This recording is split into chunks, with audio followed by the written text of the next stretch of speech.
விழிப்பாய் இருப்பதே இயேசுவின் வருகைக்கான முதல் ஆயத்தம்.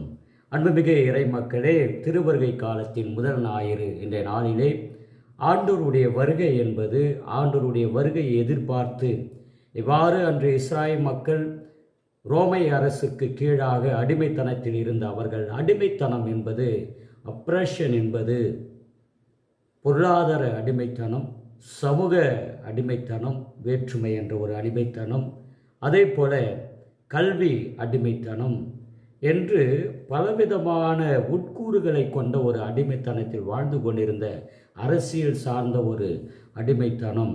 இந்த ஒரு விதத்திலே இஸ்ராயல் மக்கள் அந்த ரோமை அரசுக்கு கீழாக அரசியல், சமூக, பொருளாதாரம், வாழ்வாதாரம் என எல்லா சூழலிலும் அடிமையாக வாழ்ந்து கொண்டிருந்த அவர்களுக்கு விடுதலை கொடுக்க ஒரு மீட்பர், ஒரு அரசர் வருகை தர இருக்கின்றார்.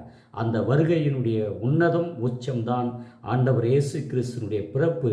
அந்த பிறப்பை வருகை காலமாக, திருவருகை காலமாக கொண்டாடுகின்ற இந்த அற்புதமான ஞாயிற்றுக்கிழமைகளில் முதல் ஞாயிற்றுக்கிழமை நாம் அடியெடுத்து வைக்கின்றோம். சிறப்பாக எரேமியா 33:14-16 முதல் வாசகத்திலே ஆண்டவர் இஸ்ராயல் வீட்டார்க்கும் யூதா வீட்டார்க்கும் விடுதலை கொடுக்கின்ற அந்த வருகையை எரேமியா இறைவாக்கினர் வழியாக எடுத்துரைக்கின்றார்.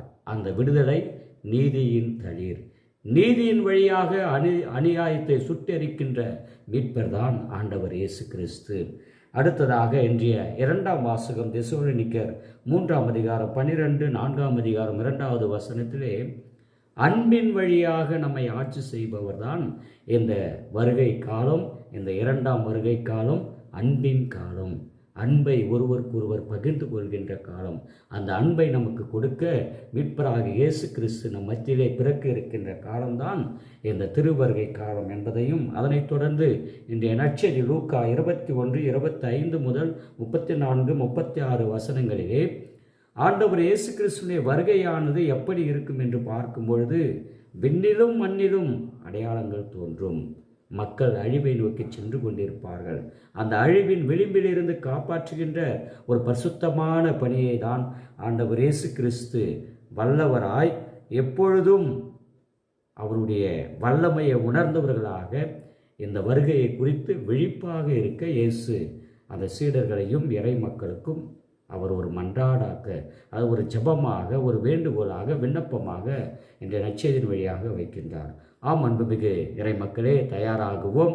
விழிப்பாயிருப்பதே இயேசுவின் வருகையின் முதல் ஒரு அற்புதமான அடையாளம். விழிப்பாயிருப்போம், இயேசுவின் வருகைக்காக காத்திருப்போம். பிறக்க இருக்கின்ற இயேசு நம்மையும் உங்களையும் தந்தை, மகன், தூய ஆவியின் பெயரால் ஆசீர்வதிப்பாராக. ஆமென்.